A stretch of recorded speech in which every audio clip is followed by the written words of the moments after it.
Hello,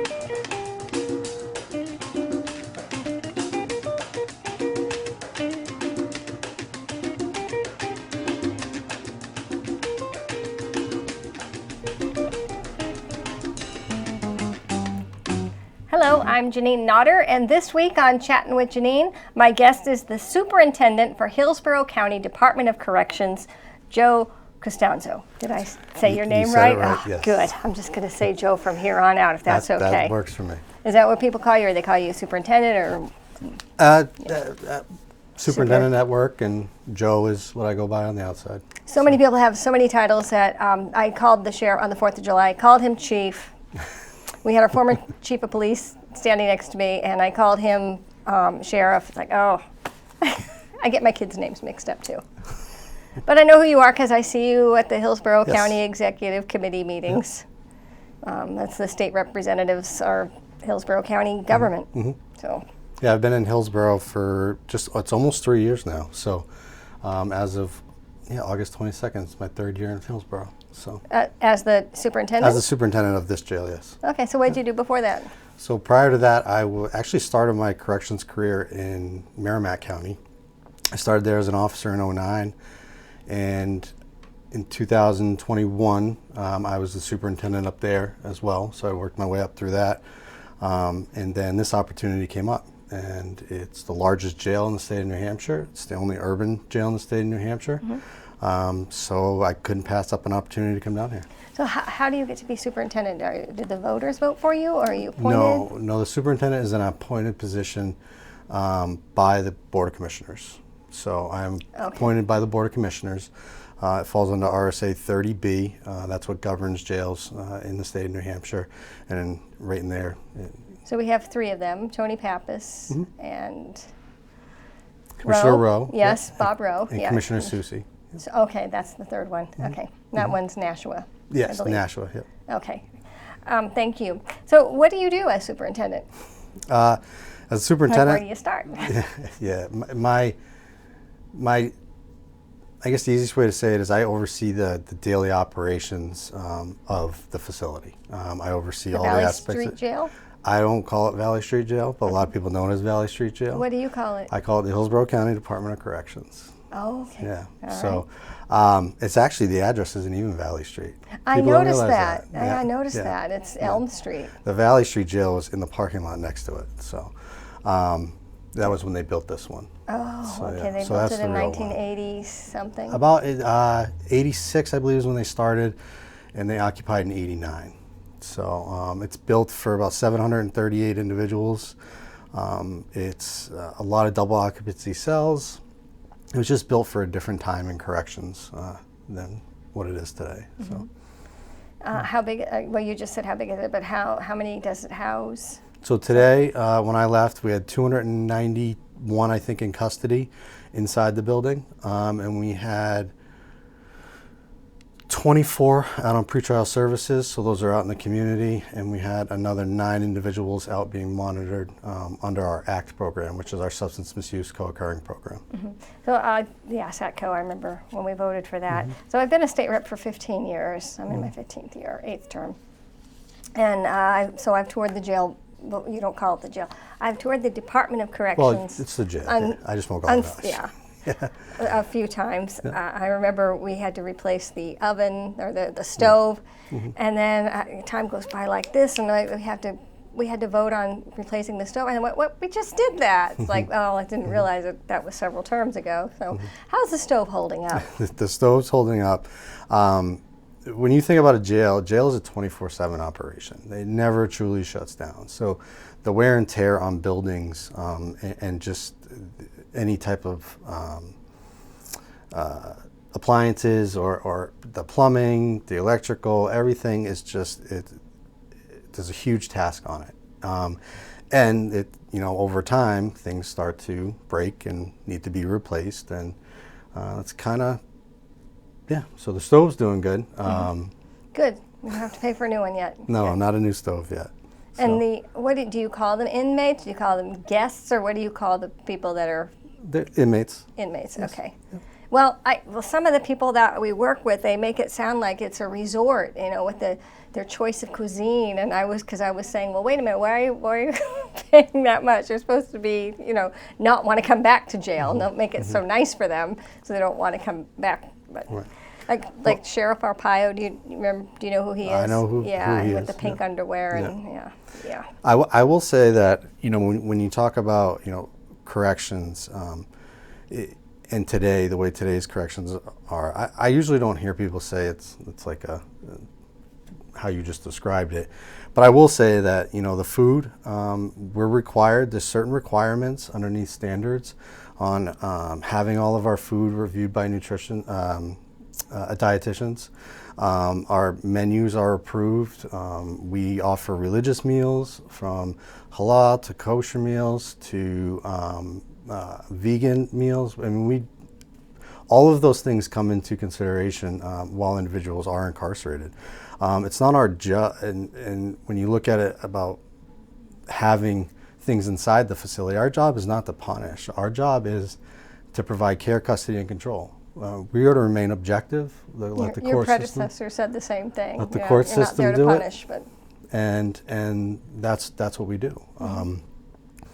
It's like I said, we offer our own substance misuse program inside to the ACT program, as you talked about, SACO, formerly known as SACO.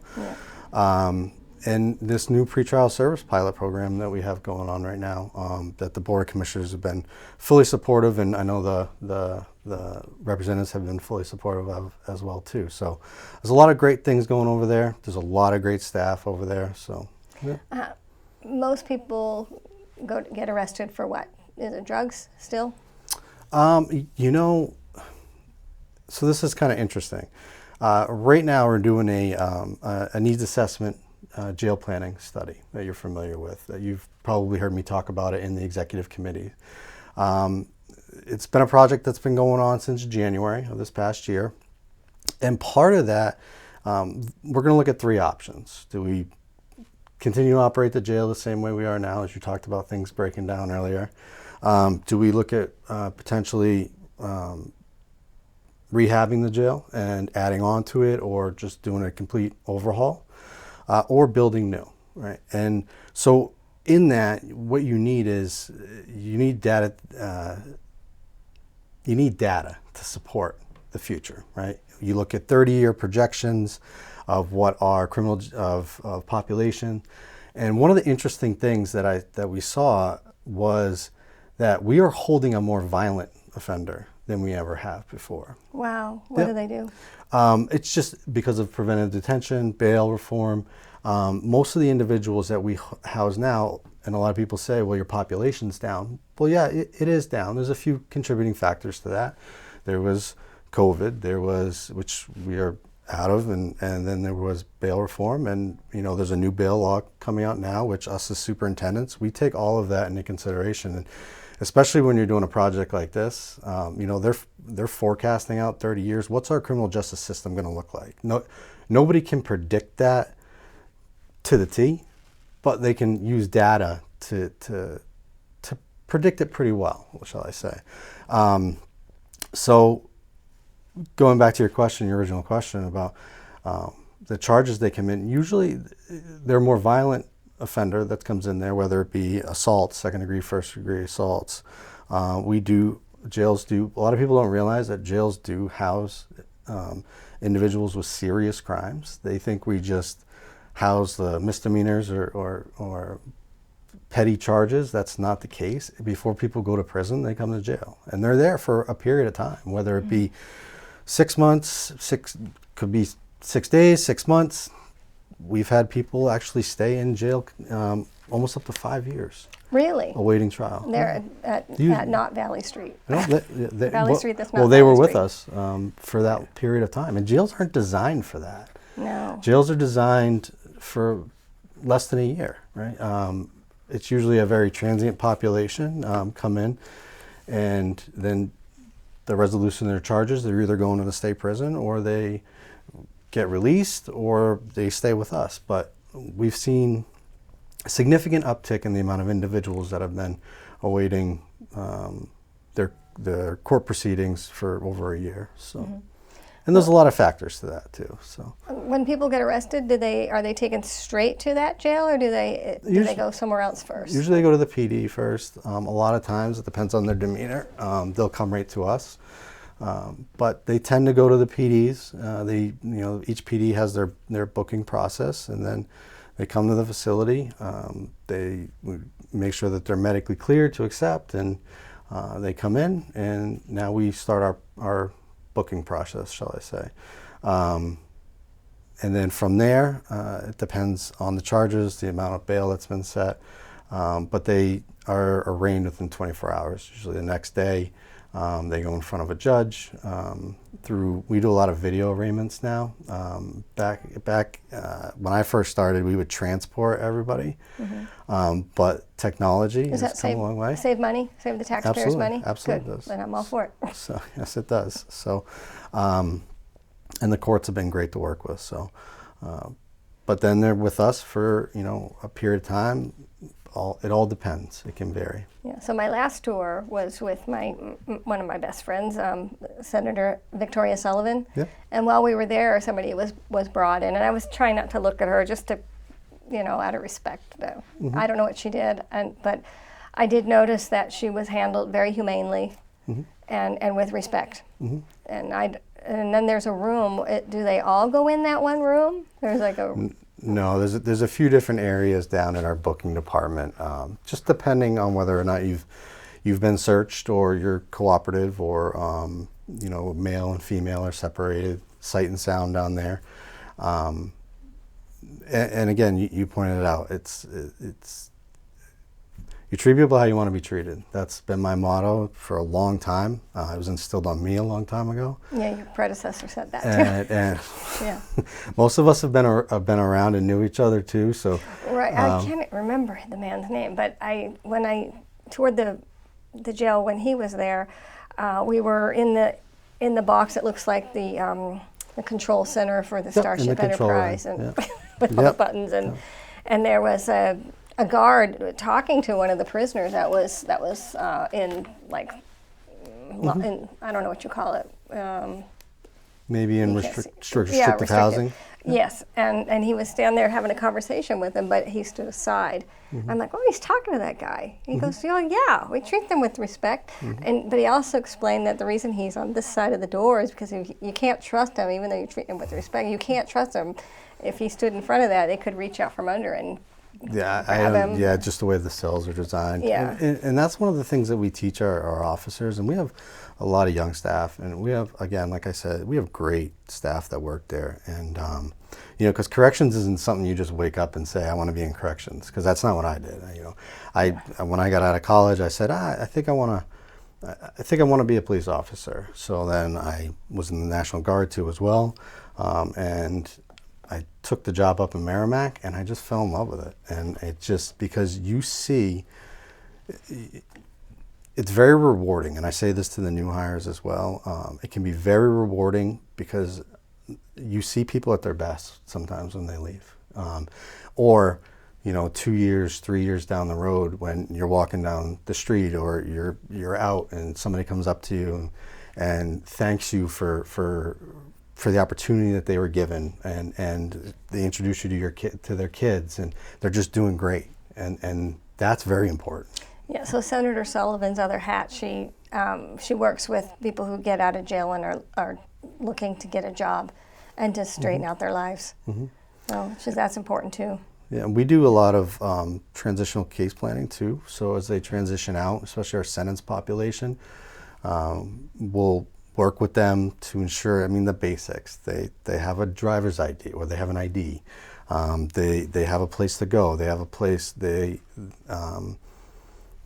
individuals in our programs, we require them to have a stable housing, work towards getting a job. Those types of things, even if you can just provide some of those supports, or just the ability for them to understand where they can get the help for that, it does wonders. Have you had any notorious prisoners in your care? Yes, I've had some. Yeah, yes, I have. So You can you? I I can't. It's okay. It's Yeah, all right. Well, it was before they tore down the women's prison in Goffstown, I had a tour, and I was shown the cell where they kept Pam Smart. And then there was this other notorious bad woman who, I can't remember her name, but she had that young guy who lived with her, took him to Walmart in his wheelchair and bought all this stuff that she murdered him with and then burned him up. Do you remember that story? I do remember that, yes. So I saw the cell, there she was. And then I saw somebody wrote on the wall, "Who was John Galt?" Which I took a picture of because that's like kind of a libertarian thing. I have a lot of friends that are libertarians. I went, look what I saw on the cell wall. To kind of tie that back in, like I said, we've seen a more violent offender because that's who we're holding, and a lot of it's co-occurring, mental health and substance misuse on top of it. So, kudos to all the staff and everybody that's in corrections. Dealing with today's offender is a lot different than dealing with offenders even when I started, 17 years ago. Has anyone on your staff ever been attacked? Yes. Oh, and hurt? Yeah. Unfortunately, that is the most difficult thing as a superintendent, is if one of your staff members is hurt or injured. But I will say that we have our own investigator inside too as well. So this investigator is certified deputy, and he charges any inmate that assaults any of our staff. And the county attorney's office has been very supportive in that as well too. So again, it's just collaboration in the county. We work well with all the stakeholders in the county. Do all the inmates have a job in the jail? Not all of them. The lower classification levels do. Jails are driven off classification systems. So essentially, if you look at an objective jail classification, it's based, when they get reviewed and we look at their history, their behavior history, their past charges, their current charges, various other aspects as well, and they come out to a classification. And we utilize what is called the decision tree, but we bring it down a little bit more to C1 through C5, and C5 is our highest offenders, our most restrictive offenders. Those are individuals who are on restrictive housing or in disciplinary issues. C4 is our max. C3 is our general population. C2 is our pretrial minimum population. C1 is our sentenced minimum offenders. So those are the individuals. Those are the ones that work in the kitchen? C2s usually are in the kitchen, so those are our pretrial. They're still remaining pretrial inmates. They work in the kitchen. They want to work. They're not required to work. It gives them something to do. Gives them something to do. But our sentence population is required to work if they're medically cleared. So we have them outside doing groundskeeping work. They enjoy it. Yeah, I've seen some work. We've helped out with some towns around here. I think we just helped out with Hudson doing some trash pickup on the side of the road. Is it a chain gang? They used to call it a chain gang. They don't have those anymore. No, it's again, these are our lower custody offenders. They're usually out there with one officer and them, and they're not looking at any longer periods of time. So they pretty much understand that they got to finish their sentence, and any type of negative decision that they might make right then and there could adversely affect that. So I remember one of the tours, I saw somebody, they were chopping up carrots, and I was looking around, they were preparing the meal, and I'm like, oh, they eat pretty healthy. They do eat healthy. No bologna and beans for these guys. No. And one of the other things too is, we do have sandwiches for individuals who go to court. They're called court meals, or if we need to have extra meals for new intakes or so forth. But they eat hot meals. They eat 2 hot meals a day at least, whether it's a continental breakfast or our kitchen staff is amazing. They really do cook good food. Some of them may eat better in jail than they would out of jail. I remember when I was a kid, I was reading this, I guess it was part of our assignment to read this story of this man who, he didn't have any means, and he was looking to see what he could do to break the law to get into jail so he could cover winter. Yep. It's like, wow, does that happen? Yes, actually it does. And again, that was kind of when I first started, I remember there was an individual who came in all the time, and he said that. He said that, you know, it started to get cold out. So, because you think about it, these individuals, and I kind of want to just touch on this too, if you're okay with that. The way the individuals are coming in right now is the worst we've ever seen them medical-wise. Whether it be from chronic drug misuse, untreated medical conditions that have just been laying dormant and they haven't treated them, and then they're exasperated. So when we see these individuals come in, it's like it's almost like a fight or flight. You know, their system is shocked, and we provide medical care for them.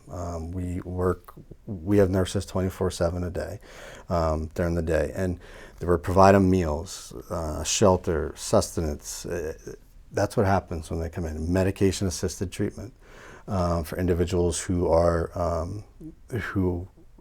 on that in the community, or we'd also do inductions as well. So that refers to like Subutex, Suboxone. But we utilize the opioid abatement funds for those, so it doesn't impact the taxpayers directly. So I know they don't call it SATCO anymore, but I'm still going to call it because that's what it was at the beginning. But that's to help them get off drugs. Is it successful? Yeah, it is. It is successful. The SATCO program, from when obviously it was towards the end of COVID, so the program had been successful. It targeted a little bit of a different population. But when I got down there, we kind of just looked at the whole overall program and said, where can we make changes to target the population that we're seeing in the facility today? High risk, high need. Individuals who are high risk of reoffending and high need of programming, treatment, and we target that. So there's also drug courts, and there's also mental health courts. Both are other options in our criminal justice system. Many people have said it. It's not a square peg, round hole type of deal. Individuals might fit better in a different supervision inside, you know, with our ACT program, formerly known as SATCO, or the drug court program. And we work very close together. I know back when Chris Christie was running, one of the times when he ran for president, he would talk about New Jersey, and I don't know what they do now, but when he was running, he said nobody goes to jail for drugs; they go right to drug court. That maybe down in New Jersey. I don't see that being the case right now. I see a lot of drug courts being offered as a sentence, and they've been very successful. So all the programs have their success, and all the programs have, you know, if it was 100% success in every program, none of us would be sitting here right now. Right? So I know a long time ago I had a guest on the show. He was a drug addict, and he was slumped over his truck steering wheel. And somebody found him and saved his life, and he turned himself around, and he's working. He still has had some residual health effects because of all those years of doing drugs, but we're still Facebook friends, and he never went back to the drugs, so that's good. Some people, you know, when you look at a population of jail and the population that comes in, 99% of those individuals are going back to your communities. So how do you want them to come back to your communities? Do you want them being provided services to be productive members while they're in the community? And a lot of times you don't know. You don't know who these individuals you might see, you know, in your neighborhood, and they make a mistake or we had they're a incarcerated. boy in our neighborhood but they're all going back out.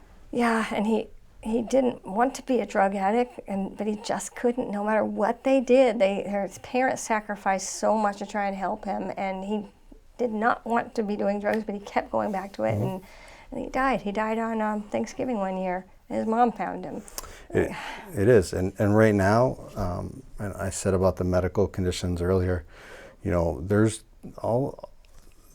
we're seeing a lot of synthetic opioids. I mean, we've been seeing that for the past few years anyway, but there's no heroin anymore that we see out there. We see a lot of synthetic opioids. And that's even worse, and isn't it? it's very tasking on the body. And so when I talk about untreated medical conditions and acuity of these individuals, And it ruins your teeth. All that stuff ruins your teeth. It's like, oh. Yeah, I remember seeing those pictures. Like, it's awful. It's an ongoing problem, and people keep telling us, do something about the drugs, do something about the drugs. Well, we've already started, the borders closed, but the show that I did tape so many shows today, they must have been the sheriff, what we were talking about. They're still getting drugs in through like things that come over the border legitimately, and then they're hidden in there. It was an ongoing problem, but I'm still picking at it. It is, and Hillsborough County is doing their part on our end between the jail offering programs and services to supporting the drug courts with the courts, and we can do what we can. So we only have a minute left. So in 1 minute, can you tell me real quickly the chain of command? The chain of command at the jail. So the Board of Commissioners oversee the jail. So you have Board of Commissioners. I'm an appointed position. I'm the superintendent. I oversee the daily operations of it. So you have the superintendent, the major, and then there's 2 captains, and then from there there's lieutenants, sergeants, line officers. We have maintenance. We have building and ground supervisors. We have office managers. But if you're looking just for the officer structure, that's the beginning part I gave you. So, and then we utilize medical services through a group called Prime Care. You made it. Wow. Yeah. 30 seconds. Good job. Yeah. So. And then Rose, shout out for Rose because she keeps track of your schedule. Rose, yes, she's fantastic. Doing a good job, Rose. If you're available on Friday night, Bravest vs. Finest, we play for the Special Olympics, the baseball game down at Holman Stadium. So if people see this, come out to it. It's a great time, and it's just for a great cause. Police versus fire. So. Okay, we'll have to put this show on Friday, but it'll come out on Friday. But then I'll put it on YouTube. Hopefully people will get it. But good luck in the game. All right. Thank you. And thank you. Thanks for being on the show, and thank you for watching.